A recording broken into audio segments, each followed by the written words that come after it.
আমার মনে হয় যে মনে রাখার মতো একটা ক্যারেক্টার। আমি কোথাও গেলে বলতে খুব ভালো লাগে, একটা প্রাউড ফিল হয় যে না আমি খুব ভালো একটা কাজ করেছি।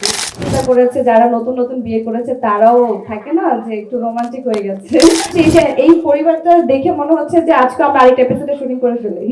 আচ্ছা, সেটা হচ্ছে জামাইকে সাথে নিয়ে টেক্সকে যদি বলি এখন এটা তো আসলে পাপ হবে, বাট তারপর বলছি। আচ্ছা, প্রথমত এখন কি আমার বলার পালা? ওকে, আসসালামু আলাইকুম, শুভ সন্ধ্যা সবাইকে। থ্যাংক ইউ, আপনারা এসেছেন, ভালো লাগছে। আসলে প্রিপারেশন ছিল না যে আপনারা আসবেন, তাহলে হয়তো আরেকটু সাজুগুজু বেশি করে আসতাম। তো যাই হোক, সবার প্রথমে আসলে ধন্যবাদ, মানে অনেক পেয়েছে রাজভাই, হয়তো বা ধন্যবাদের জায়গা মনে হয় ফুরিয়ে গেছে, আসলে আমার জায়গা আছে কিনা জানি না।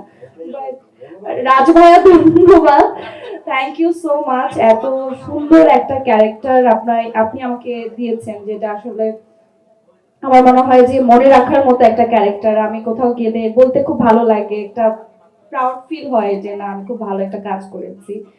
আর যেটা বললেন যে কান্না করার বিষয়টা, অফকোর্স আমরা যেই কাজটি করেছি প্রত্যেকটা এপিসোডই এত সুন্দরভাবে মানুষের মাঝে জায়গা করেছে যে এক কোনো এপিসোডে মানুষ অনেক হেসেছে।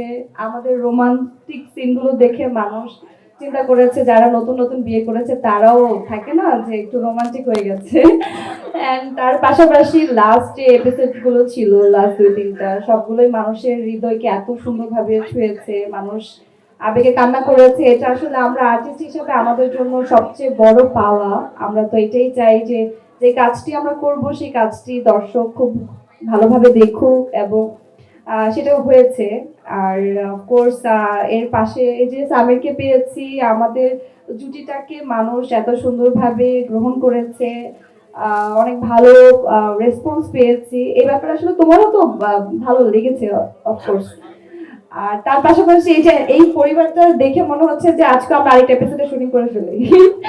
তো আমরা যে এইভাবে আসলে প্রতিদিন শুটিং করতাম, শুটিং মনে হতো না, অনেক মিস করি। অ্যান্ড প্রত্যেকটা উইকে আমরা এপিসোড রিলিজ দিতাম। মানুষ আমাদেরকে জিজ্ঞেস করতো যে আপু এরপরে কি হবে, এই জিনিসগুলো অনেক মিস করি। মনে হয় যে কাজ তো ভাই অনেক করব, বাট এই কাজটি অ্যাকচুয়ালি অনেক বেশি আলাদা করেছে এবং মনে রাখার মতো। তো আমি খুব বেশি বড় করতে চাই না। আপনাদের আর কিছু বলার আছে আমাকে জিজ্ঞেস করুন। কোনো চ্যালেঞ্জই ছিল না। আমার কাছে মনে হয়েছে যে গল্পতে যে চরিত্রটা আমার ছিল, সেই চরিত্রটাকে আমি চেষ্টা করেছি আমার জায়গাতে গল্পের প্রয়োজনে যতটুকু করার, আমি এক্সট্রা কিছু করার চেষ্টা করিনি। বাকিটা আসলে দর্শক পছন্দ করেছে, ভালোবেসেছে, সব মিলে হয়ে গেছে। আমি মেহরিন, অফকোর্স।